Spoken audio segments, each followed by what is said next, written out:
दोस्तों, हमारे सनातन धर्म में रक्षाबंधन का त्योहार हर साल सावन माह की पूर्णिमा तिथि को मनाया जाता है। शास्त्रों में इस बात का उल्लेख मिलता है कि रक्षाबंधन का त्योहार भद्राकाल में भूलकर भी नहीं मनाना चाहिए।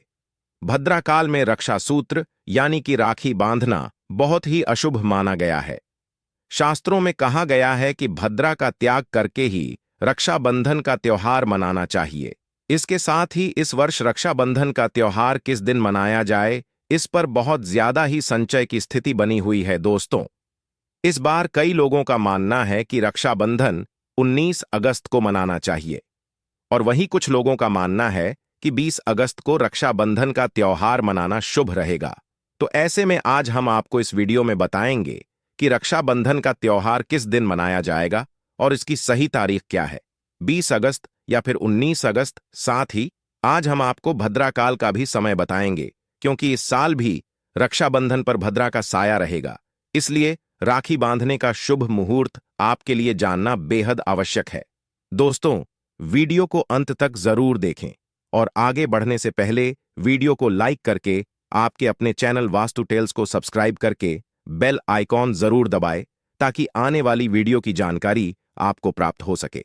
तो आइए दोस्तों, शुरू करते हैं। दोस्तों, रक्षाबंधन का त्योहार एक त्योहार ही नहीं, बल्कि भाई बहन के अटूट प्रेम का भी प्रतीक है। इस दिन बहन अपने भाई की कलाई में रक्षा सूत्र यानी कि राखी बांधती है और उसकी लंबी उम्र और अच्छे स्वास्थ्य की कामना करती है, और भाई भी सदा अपनी बहन की रक्षा करने का वचन देते हैं। दोस्तों, आपको बता दें कि शास्त्रों में भद्राकाल में राखी का त्योहार मनाना बहुत ही अशुभ बताया गया है। इसीलिए भूल कर भी भद्राकाल में आप अपने भाई को राखी कभी ना बांधें। इसके पीछे की एक पौराणिक कथा भी है। ऐसा कहा जाता है कि लंकापति रावण ने अपनी बहन से भद्राकाल में ही राखी बंधवाई थी और 1 वर्ष के अंदर ही उसके पूरे साम्राज्य का विनाश हो गया था। इसके अलावा भद्रा, जो कि भगवान शनिदेव की बहन है और उन्हें ब्रह्मा जी ने श्राप दिया है था कि जो भी भद्रा के समय कोई भी शुभ या फिर मांगलिक कार्य करेगा, उसका परिणाम हमेशा ही अशुभ होगा। इसीलिए आप गलती से भी भद्रा के समय रक्षाबंधन का त्योहार भूल से भी ना मनाएं। दोस्तों, रक्षाबंधन के दिन बहनें अपने भाई की कलाइयों पर राखी बांधती है और उनकी लंबी उम्र की कामना करती है। इसीलिए इस दिन भाई बहन दोनों को स्नान आदि करके, और हो सके तो भाई बहन को नए वस्त्र पहनने चाहिए। लेकिन याद रहे, ऐसे शुभ अवसर पर काले कपड़े भूल से भी ना पहने। वस्त्र पहनने के बाद भाई बहन को मिलकर भगवान की पूजा करनी चाहिए। पूजा से पहले आप पूजा की थाली अवश्य लगा लें और उसमें रोली, चंदन, अक्षत, राखी, मिठाई आदि और एक शुद्ध घी का दीपक भी रख लें। दीपक आप चाहे तो आटे का बना ले या पीतल का या मिट्टी का रख ले, जिससे आप अपने भाई की आरती करेंगी। दोस्तों, अब आप इस पूजा की थाली को सबसे पहले अपने घर के पूजा घर में भगवान को समर्पित करें और भगवान की कलाई पर पहली राखी बांधे या मंदिर में राखी चढ़ाएं। इसके बाद आप अपने भाई को पूर्व या फिर उत्तर दिशा की ओर मुख करके बैठाएं और बहन का मुख पश्चिम दिशा की ओर होना चाहिए। रक्षाबंधन पर सबसे पहले घर के मंदिर में पूजा पाठ हो जाने के बाद भगवान श्री गणेश को राखी अवश्य बांधे और फिर अंत में भाई की कलाई के लिए थाली सजाएं। फिर भाई को सबसे पहले तिलक करें, उन्हें रोली, चंदन और अक्षत लगाएं, उनके ऊपर थोड़े से फूल छिड़के, यदि फूल आदि ना हो तो अक्षत छिड़के और अंत में भाई की आरती उतारे। अब आप अपने भाई की दाईं हाथ की कलाई में राखी बांधें और इसके बाद भाई का मुंह मीठा कराए। भाई के लिए मंगल कामना करें। दोस्तों, राखी बांधने के बाद भाई भी अपनी बहनों को रक्षा का वचन दें कि बहन, मैं तेरी सदैव रक्षा करूंगा, तुझे परेशान नहीं करूंगा, तुझे डांटूंगा नहीं, तेरी हर जिद पूरी करूंगा, तेरी हर इच्छा पूरी करूंगा। माँ बाप नहीं है तो माँ बाप की कमी को पूरा करूंगा, पिता बनकर हर इच्छा पूरी करूंगा, माँ बनकर तेरा पालन पोषण करूंगा, जितना मुझसे होगा उससे बढ़कर मैं तेरे लिए करूंगा, और बहनों को उपहार वगैरह अवश्य भेंट करें। दोस्तों, चलिए अब जानते हैं साल 2024 में रक्षाबंधन का त्योहार कब मनाया जाएगा। दोस्तों, पूर्णिमा तिथि की शुरुआत 19 अगस्त की सुबह 3:04 पर हो रही है और पूर्णिमा तिथि की समाप्ति 19 अगस्त को ही रात्रि में 11:55 पर हो रही है। ऐसे में उदया तिथि के अनुसार रक्षाबंधन का त्योहार 19 अगस्त यानी सोमवार के दिन ही मनाया जाएगा, इसमें कोई भी संशय नहीं है। रक्षाबंधन के दिन भद्रा का समय, इस साल रक्षाबंधन के दिन भद्रा का साया रहेगा। रक्षाबंधन पर भद्रा काल प्रारंभ का समय सुबह के समय 5:53 से होगा। उसके बाद वह दोपहर 1:32 तक रहेगा। इस भद्रा का वास पाताल लोक में है। हालांकि कई विद्वानों का मत है कि यदि भद्रा का वास स्थान पाताल या फिर स्वर्ग लोक में है तो वह पृथ्वी पर रहने वाले लोगों के लिए अशुभ नहीं होती है, उसे शुभ ही माना जाता है। लेकिन कई शुभ कार्यों में पाताल की भद्रा को भी नजरअंदाज नहीं करते हैं। आखिर हम हिंदू हैं तो हर शुभ कार्य का या अशुभ कार्य का पालन तो भैया करना ही पड़ता है। किसी भी शुभ या अशुभ कार्य में नजरअंदाज तो नहीं कर सकते ना दोस्तों। रक्षाबंधन के दिन शाम के समय पंचक भी है। रक्षाबंधन वाले दिन शाम के समय में पंचक भी लग रहा है। पंचक शाम 7-8 बजे से शुरू होगा और अगले दिन सुबह 5:52 तक रहेगा। पंचक सोमवार को लग रहा है, जो कि राजपंचक होगा। इसको अशुभ नहीं माना जाता है, यह शुभ होता है। दोस्तों, अब जानते हैं सबसे मुख्य इंपॉर्टेंट बात, रक्षाबंधन का शुभ मुहूर्त। देखिए, 19 अगस्त को रक्षाबंधन का मुहूर्त दोपहर में 1:31 से लेकर रात 9:08 तक है। इस दिन भाइयों को राखी बांधने के लिए 7:37 तक का समय मिलेगा। दोस्तों, इस बात का आप ध्यान रखें, भद्रा में राखी बांधने से हमेशा घर परिवार का विनाश ही होता है। इसीलिए भाई को इस समय कभी राखी ना बांधे, पूरा घर परिवार कंगाल हो सकता है। लंकापति रावण को इसी समय राखी बांधी गई थी, इसीलिए उसके पूरे कुल का विनाश हो गया। इसीलिए समय के अनुसार ही भद्रा का त्याग करके रक्षाबंधन का त्योहार मनाना बहुत ही शुभ और मंगलकारी रहेगा। ये समय आपके परिवार और आपके भाई के लिए शुभ रहने वाला है। दोस्तों, कई लोगों के यहाँ ये परंपरा होती है कि वो लोग सूर्यास्त होने के बाद रक्षाबंधन का त्योहार आदि नहीं मनाते, सूर्यास्त होने के बाद कोई शुभ कार्य नहीं करते। लेकिन रक्षाबंधन यानी राखी बांधने का मुहूर्त 19 अगस्त को रात 9:08 तक का है, तो इसमें आप सूर्यास्त के समय भी राखी बांध सकते हैं, क्योंकि इस समय शुभ मुहूर्त पड़ रहा है और हमें शुभ मुहूर्त की अति आवश्यकता होती है। फिर मुहूर्त रात में पड़े या दिन में, मुहूर्त तो आखिर मुहूर्त है। इसीलिए दोस्तों, मुहूर्त पर राखी बांधने से भाई को कई लाख गुना शुभ फलों की प्राप्ति होती है, उसका कभी अमंगल नहीं होता। ऐसी बहन का भाई जहां भी जाएगा, दिन दुगनी रात चौगुनी तरक्की ही करेगा। ऐसा भाई लाखों करोड़ों में खेलेगा, रुतबा पैसा धन दौलत सब कुछ कमाएगा। राहु दोष, पितृदोष, नजर दोष, मंगल दोष, सभी प्रकार के दोष दूर रहेंगे। दोस्तों, रक्षाबंधन पर भाई को काली राखी नहीं बांधना चाहिए। काले रंग की राखी को शुभ नहीं माना जाता। भाई की कलाई पर हमेशा लाल रंग की राखी बांधना बहुत ही शुभ और मंगलकारी माना जाता है। दोस्तों, रक्षाबंधन के पावन अवसर पर उपहार में बहन को चाकू छुरी आदि कभी भूल से भी नहीं देना चाहिए। इससे जीवन पर नकारात्मकता का गहरा असर पड़ता है। ऐसे में बहन को सफेद कपड़ा भी उपहार में नहीं देना चाहिए, कोई चप्पल आदि भी नहीं देना चाहिए। उपहार में दक्षिणा के रूप में वस्त्र, रुपए आदि भेंट अवश्य देना चाहिए। दोस्तों, शास्त्रों के अनुसार माना जाता है कि बहन को राखी बांधने के लिए भाई के घर खुद बहन को जाना चाहिए। शास्त्रों के अनुसार ऐसा माना जाता है कि जो बहन रक्षाबंधन पर खुद नहीं जाती बल्कि बहन के घर भाई आता है तो उस बहन को दोष लग जाता है। इसीलिए ऐसी प्रथा है कि खासकर रक्षाबंधन पर बहन को भाई के घर जरूर जाना चाहिए। फिर भाई चाहे कहीं भी हो, बहन को जरूर जाना चाहिए। यदि भाई आपके पास नहीं है, विदेश में रहता है, किसी कारणवश आप भाई के पास नहीं जा सकते, तो आप भाई के नाम की रक्षाबंधन की थाली, एक राखी मिठाई, अक्षत रोली, चंदन का तिलक, भगवान श्री गणेश को अपना भाई समझकर उनकी कलाई पर बांधे।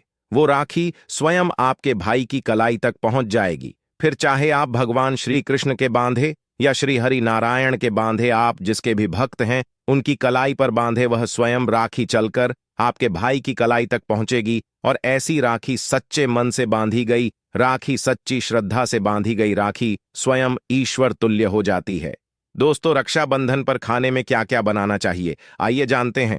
देखिए दोस्तों, रक्षाबंधन के समय बिना लहसुन प्याज का खाना बनाना चाहिए। क्योंकि इस समय दैवीय शक्तियां स्वयं चलकर धरती पर आती हैं। वह भी अपने भक्तों से राखी बंधवाने के लिए धरती पर स्वयं पधारते हैं और आप उन्हें भोग लगाते हैं।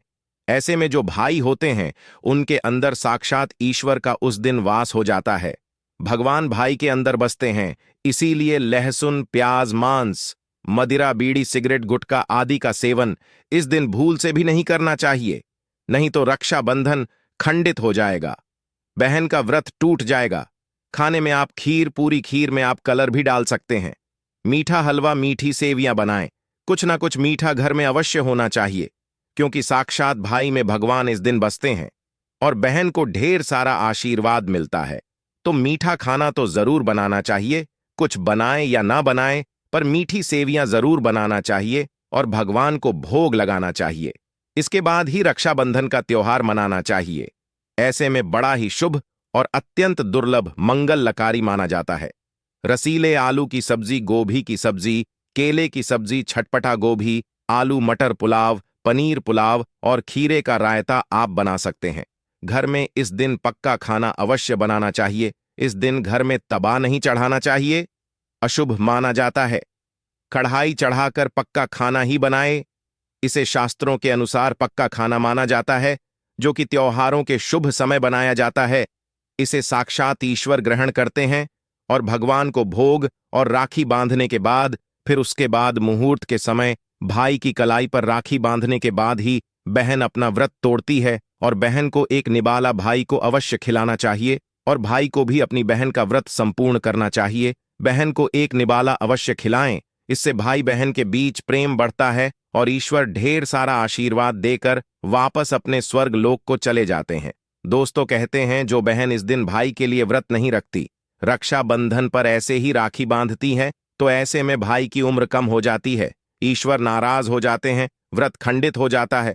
बहन को इस दिन व्रत अवश्य ही रखना चाहिए, क्योंकि भाई की इससे उम्र बढ़ती, प्यार बढ़ता है और ईश्वर प्रसन्न रहते हैं। अगर आप व्रत नहीं रखते तो आपको रक्षाबंधन का कुछ लाभ प्राप्त नहीं होगा। रक्षाबंधन पर यदि शुक्रवार का दिन पड़ जाए तो जो लोग संतोषी माता का व्रत रखते हैं तो उन्हें घर में खट्टा भोजन नहीं बनाना चाहिए। खट्टे पदार्थ का खाना नहीं बनाना चाहिए, जैसे खट्टी इमली की चटनी, पानी, पूरी, नींबू आदि खट्टा आम वगैरह नहीं खाना चाहिए। इससे माता संतोषी नाराज हो जाती है। अक्सर शुक्रवार को रक्षाबंधन पड़ जाता है, तो कभी भी जब शुक्रवार को रक्षाबंधन पड़ जाए और यदि आप माता संतोषी का व्रत रखते हैं, उनकी पूजा पाठ करते हैं, तो थोड़ा संयम रखें, नहीं तो मां संतोषी नाराज हो जाएंगी। माता संतोषी को खट्टे पदार्थ से अत्यंत नफरत है। वह यह बर्दाश्त नहीं करती, क्योंकि जिस साल शुक्रवार के दिन रक्षाबंधन पड़ता हो तो माता संतोषी भी सक्रिय अवस्था में, जागृत अवस्था में होती है। वह स्वयं धरती पर पधारती है, क्योंकि शुक्रवार माता संतोषी का वार है। इसीलिए थोड़ा नियम जरूर मानना चाहिए। संतोषी माता यदि प्यारी है तो उनका क्रोध भी अत्यंत विनाशीकारी है। लेकिन ये तो संजोग की बात है कि रक्षाबंधन पर शुक्रवार पड़े या फिर पड़ जाए तो थोड़ा सावधान हो जाएं, क्योंकि दोस्तों हम सनातनी हैं तो धर्मशास्त्रों का पालन तो करना ही पड़ेगा। दोस्तों अब बात करते हैं रक्षाबंधन पर किए जाने वाले एक ऐसे उपाय की, जिसे यदि बहन करती है तो उसे दुनिया की कोई भी शक्ति धनी होने से रोक नहीं पाती है। इस उपाय से भाई को उच्च पद की प्राप्ति होती है, मनचाही सरकारी नौकरी हासिल होती है। व्यापार यदि मंदा चल रहा हो तो दौड़ने लगता है, उड़ते हुए पक्षी की तरह व्यापार दौड़ता है। भाई को किसी भी प्रकार की नजर नहीं लगती, दुर्घटना में उसकी मृत्यु नहीं होती। इस उपाय को करने के बाद भाई बहन का प्यार अमर हो जाता है। आइए जानते हैं इस उपाय को। तो सबसे पहले भाई को राखी बांधने के बाद अपने हाथ में कुछ रुपए लेकर मुट्ठी बांध लें और भाई के ऊपर से 7 बार उतारा करें। अब जो पैसे आपकी मुट्ठी में थे, उन पैसों को ले जाकर राखी खरीदें और उस खरीदी गई राखी को पीपल के वृक्ष पर बांध दें या किसी भी धार्मिक पेड़ पर बांध दें। सबसे पहले वृक्ष पर तिलक करें, मीठा भोग अर्पित करें और उस वृक्ष पर राखी बांध दें। इससे आपकी भाई की रक्षा होगी, वह हर जगह विजय ही प्राप्त करेगा। ऐसा करने से भाई बहन दोनों का कल्याण होगा, भला होगा भाई को। नजर दोष, काल सर्प दोष, पितृदोष, राहु दोष, शनि दोष, भयंकर गरीबी का दोष कभी नहीं लगेगा। ये सब उपाय तंत्र शास्त्र के अध्याय नंबर 83 में स्पष्ट लिखा है। यदि रक्षाबंधन पर यह उपाय किया जाए तो साक्षात भाई को धनी होने से कोई नहीं रोक पाता। भाई दिन दुगनी रात चौगुनी तरक्की करता है। बहन का भाई के प्रति प्रेम बना रहता है। घर में इतना धन आता है कि आप संभाल भी नहीं पाएंगे। ये उपाय खासकर रक्षाबंधन पर ही किया जाता है। दोस्तों, साल में एक बार ही आता है रक्षाबंधन, तो आप ये उपाय अवश्य करें। क्या पता आपका भाग्य चमक जाए, क्योंकि हमें नहीं पता कब किसका भाग्य 7वें आसमान पर चला जाए, क्योंकि सच्चे हृदय से किया गया उपाय स्वयं ईश्वर भी विफल नहीं करते। और यदि एक बहन भाई के लिए ये उपाय करें तो स्वयं ईश्वर भी इस उपाय को खाली नहीं जाने देते, क्योंकि इसमें एक बहन का प्यार और हाथ है, उसकी ममता है, उसका प्यार है, भाई के प्रति सच्ची आस्था है, और इसी आस्था को देखते हुए ईश्वर इस उपाय को जरूर सफल बनाते हैं। दोस्तों, रक्षाबंधन पर चाहे कुछ भी हो जाए, इस दिन आईना जरूर देख लेना चाहिए। आईना देखकर ही घर से बाहर निकलना चाहिए। यदि भद्रा का साया होगा तो वह समाप्त हो जाएगा। आपके साथ बाहर किसी भी प्रकार की दुर्घटना नहीं होगी और आपको कामयाबी प्राप्त होगी। रक्षाबंधन के दिन जो भी व्यक्ति अपने घर से आईना देखकर बाहर निकलता है, उसे कामयाबी आसानी से मिल जाती है। इस दिन आईना बच्चे बड़े बूढ़े सभी को देखना चाहिए। ऐसा करना बड़ा शुभकारी और अत्यंत मंगलकारी माना गया है। इस दिन आईना देखने पर राहु की कुदृष्टि नहीं पड़ती। भद्रा का साया आईना देखने वाले पर इस दिन नहीं पड़ता, वह सुरक्षित घेरे में रहता है। आईना हर घर में होता है। अगर नहीं है तो बाजार से 10-20 रुपए का आईना ले आएं और आईना देखकर ही रक्षाबंधन के दिन घर से बाहर निकले, या अपने दिन की शुरुआत शीशा देखकर ही करें। लेकिन ध्यान रहे, रक्षाबंधन के दिन आईना सबको देखना है। जो इस दिन आईना नहीं देखता और ऐसे ही राखी बांध लेता है तो उस पर भद्रा का साया पड़ने की संभावना हो जाती है, और एक बार भद्रा का साया पड़ जाए तो समझो आपकी बर्बादी निश्चित है। इसीलिए आईना तो इस दिन जरूर देखें। दोस्तों, आज के लिए बस इतना ही। सच्चे दिल से कमेंट बॉक्स में लिखें जय माता दी। रक्षाबंधन की आप सभी को हार्दिक शुभकामनाएं। अगर आपको कुछ पूछना है तो आप कमेंट बॉक्स में हमें जरूर बताएं। हम आपके सभी सवालों का जवाब आपके कमेंट के रिप्लाई में बता देंगे। आप सभी का धन्यवाद।